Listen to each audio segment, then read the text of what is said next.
2 de la tarde con 36 minutos y ya está aquí Rodrigo Pacheco, a quien saludamos. Rodrigo, ¿qué tal? Buenas tardes. ¿Cómo estás, Héctor? Muy bien. Pues una ciudad, sigue habiendo tráfico, eso es lo increíble, en la Ciudad de México por lo pronto, pero pues sí ya se nota, digamos, un tono en el ritmo de información, aunque hay reportes de resultados trimestrales de las empresas, pues sí se ve un tanto más lento, ya estamos de entrada en el verano, salvo, por supuesto, por lo que estamos viendo con respecto a la reforma energética, que es una parte fundamental nunca vista en este país en las últimas décadas, así que no es tema nada, pero nada menor, sobre todo pues cómo va aterrizando y cuáles son las consecuencias en cuanto a tarifas eléctricas, en cuanto a competencia en temas de gasolina y por supuesto lo que vemos en materia de telecomunicaciones, que de hecho ayer en una entrevista el director general de América Móvil reportaron resultados trimestrales, le fue muy bien, tiene operaciones muy extensas en el resto de América Latina de telefonía fija, telefonía móvil, pero anunció que como parte de la venta de activos que están proyectando, no estarían vendiendo sus torres. Esto es importante porque finalmente se va delineando poco a poco cuáles son los planes que tienen con respecto a esta desinversión de activos con la finalidad de dejar de ser un agente económico preponderante. Esto pues es lo que les permitirá entrar a ofrecer servicios de triple play por un lado, lo que ya ocurre en Colombia, en Brasil, etcétera, y por el otro el cambio del título de concesión, ¿no? El cambio de título de concesión para que puedan ofrecer video y eventualmente pues estarían buscando seguramente participar, si no de manera directa porque los tiempos parece que no dan en cuanto a las licitaciones de televisión abierta digital. Lo que sí podrían eventualmente asociarse y eso sin duda le abre una perspectiva distinta, sobre todo porque es una empresa pues muy diversificada, ¿no? Es decir, los ingresos que tienen que ver con México representan poco más de un tercio de lo que genera. Prácticamente la operación que tienen en Brasil es similar a la de México y eso nos habla de una empresa que puede darse el lujo de entrar a un nuevo negocio y al mismo tiempo deshacerse de estos activos. Ahora hay que ver si el IFT lo permite. Y para hablar justamente de este tema y de la agilidad de las empresas de Carlos Slim, de América Móvil, está con nosotros Salim Nayar, director general de Esfera Corp. Salim, ¿cómo estás? Bien, Rodrigo, gracias. ¿Qué tal, Héctor? Buenas tardes. Sí, gusto. Pues fue una gran jugada la que hizo Carlos Slim, sobre todo porque yo escuché algunos análisis que decían, ay, sí, pues era obvio. La verdad es que no era obvio. Yo creo que sorprendió prácticamente a todos. Que yo recuerde, es la primera vez que un agente económico preponderante o simplemente alguien que tiene una posición monopólica en cualquier ámbito, de manera proactiva, decide deshacerse de sus inversiones para dejar de serlo. Podemos remontarnos hasta finales del siglo XIX con Rockefeller y con todo esto que hizo Roosevelt a principios del siglo XX y prácticamente no vemos nadie que voluntariamente lo haya hecho. Quizás, por ejemplo, alguien me podría decir Rupert Murdoch, que no tiene una posición monopólica, pero que dividió News of the World y 21st Century Fox por una situación del escándalo que se le generó en el diario News of the World, no porque tuviera alguna posición dominante. Así que pues es una jugada interesante. Sí, lo dices muy bien. Ahora que, claro que hablando de los porcentajes, dices que es un tercio de los ingresos, no sigue siendo cosa menor. Reducirse a menos de un 50% es considerable y sí, requiere de una claridad del plan de negocios también tremenda porque es algo agresivo si lo vemos desde este punto de vista. Yo ¿no? creo que ya en el global le estaría repercutiendo más o menos si se reduce lo que han dicho 50% y si lo vemos en cuanto a sus ventas porque no ha especificado qué activos y dado que no va a vender torres pues tendría que ser cartera, es decir, clientes. Ahora habrá que ver los clientes porque los clientes tomamos decisiones, es decir, no puedes vender como cliente. Le estará repercutiendo pues, un 25% de sus ingresos, que no es cosa menor si uno piensa que una empresa, más o menos, por ejemplo, ahora les digo el dato de cómo le fue en el último trimestre, en el segundo, en donde, bueno, pues ahí finalmente se va reflejando, pues de qué estamos hablando, ¿no? Porque estamos viendo empresas que van creciendo de manera significativa y que por supuesto eso los coloca pues en una situación que pudiera ser desventajosa frente a sus competidores globales. Vodafone, por ejemplo, ya dijo que no le interesa. Que no le interesaba. Bueno, ¿y qué nos toca a nosotros? Bueno, tratar de aterrizar esto a las empresas medianas, pequeñas y grandes que quieran tomar un punto de vista como de liderazgo. ¿Qué pasa? Aquí el ingeniero y todo su grupo deciden hacer esta decisión de activos. Y es una decisión dinámica, es una decisión rápida. Están hablando de hacerlo antes de 6 meses, con unas cantidades de inversión importantes. En el caso de Esfera Corp, ¿qué es lo que hacemos nosotros? Pues observamos el mercado y tratamos de ayudar a nuestros clientes a poder poner esto en perspectiva dentro de nuestro propio tamaño y dentro de nuestros propios alcances. estar en duda no tiene que ver con el tamaño de empresa, tiene que ver con una fluidez de la comunicación. ¿Qué pasa cuando un directivo de empresa le llega información errónea, le llega información falsa, le llega información que lo hace caer en duda? ¿Qué tienes que hacer? Tienes que ir a observar el área. Hay veces que no puedes confiar en los ojos de otras personas. Tienes que ir tú personalmente y observar y ser objetivo. Si hay duda, alguien no está siendo objetivo. Si hay duda, es posible que haya una guerra de poder también. Es posible que no me estén pasando esa información errónea porque tal vez fue un error o no fue una mala intención. A veces hay una mala intención. Lamentablemente hay guerras de poder en las empresas. ¿Qué haces como cabeza? Bajas, observas, bajas al piso, bajas al área y observas. Y nunca detienes una decisión por rumores. Si hay rumores, lo que tienes que hacer es tratar de eliminar el rumor. ¿Y a quién le toca? A la cabeza. Si la cabeza no toma esa decisión, no importa qué es lo que pasa alrededor, no vas a poder culpar a nadie, ¿no?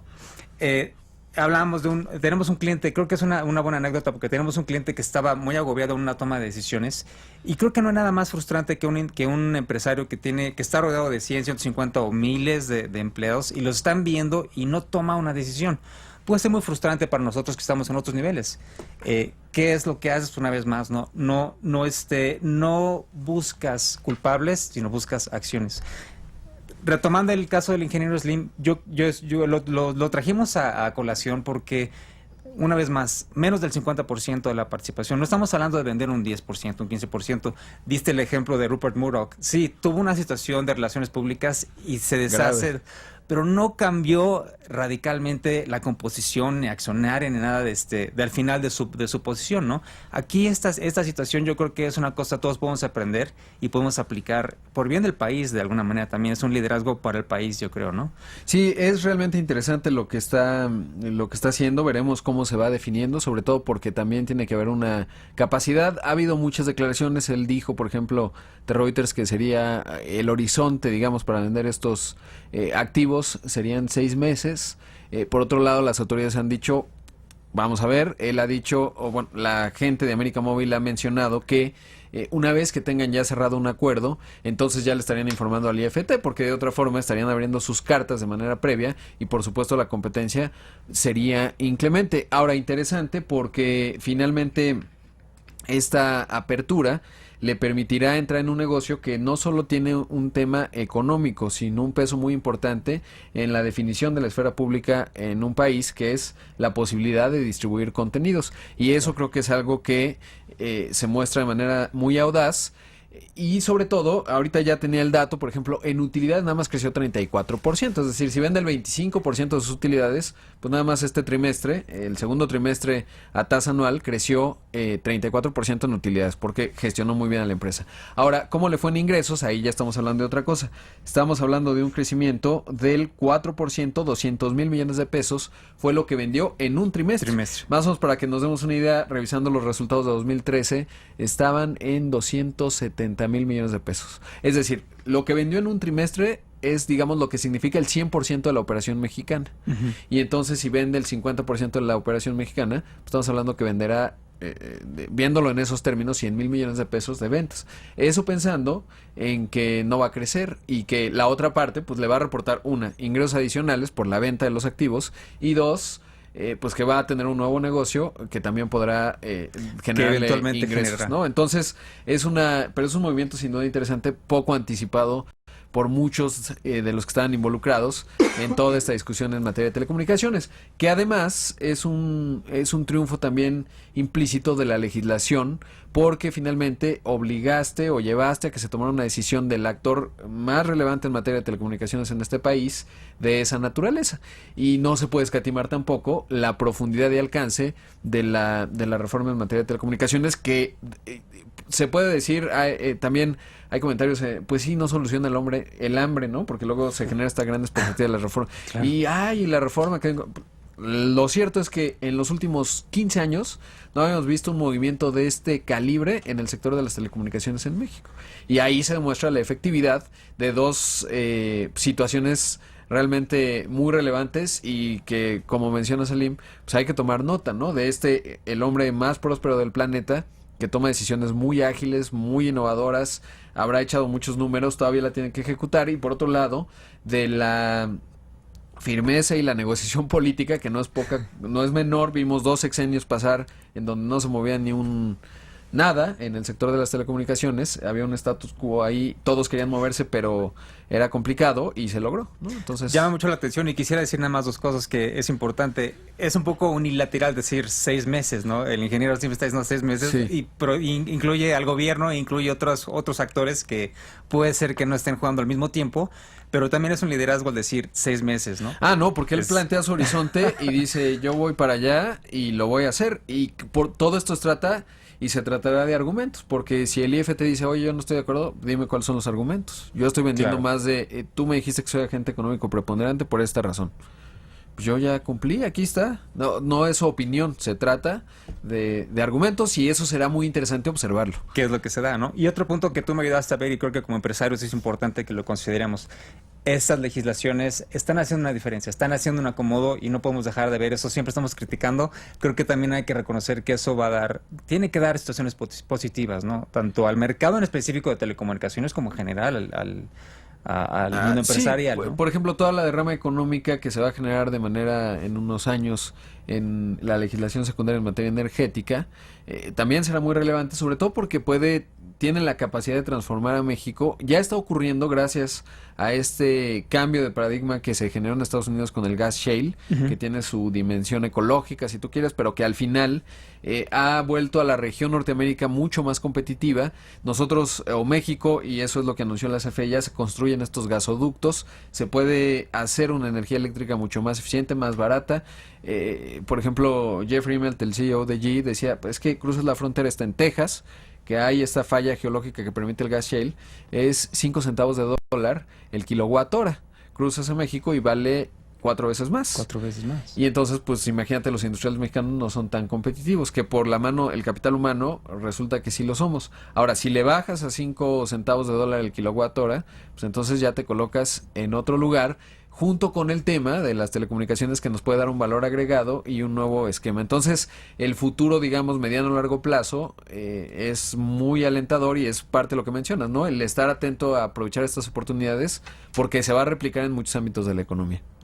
Qué interesante, Rodrigo. Gracias. No sabía ese punto. Está muy interesante, en serio. Será interesante ver cómo se va configurando este tema y, por supuesto, también moderar las expectativas, ¿no? Porque a veces en la comunicación de las reformas tal se genera, en el caso de telecomunicaciones es muy contundente. A partir del 1 de enero de 2015 ya no nos cobrarán largas distancias locales, que eso será una gran diferencia para millones de personas.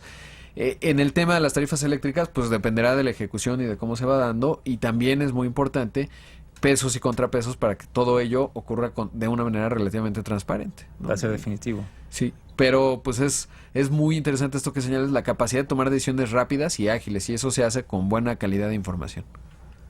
Habrá que aprender. Sí, sin duda. Pues mi estimado, ya había muchos temas en la mesa, pero como siempre... Me despido, muchas gracias. Visítenos en www.productividadhoy.com. Y muchas gracias, Héctor. Gracias. Rodrigo, muchas gracias. Salim Nayar, director general de Esfera Corp. Héctor, muchísimas gracias y muy buen provecho para todos. Gracias. Hacemos una pausa, regresamos. Está usted escuchando Imagen Informativa.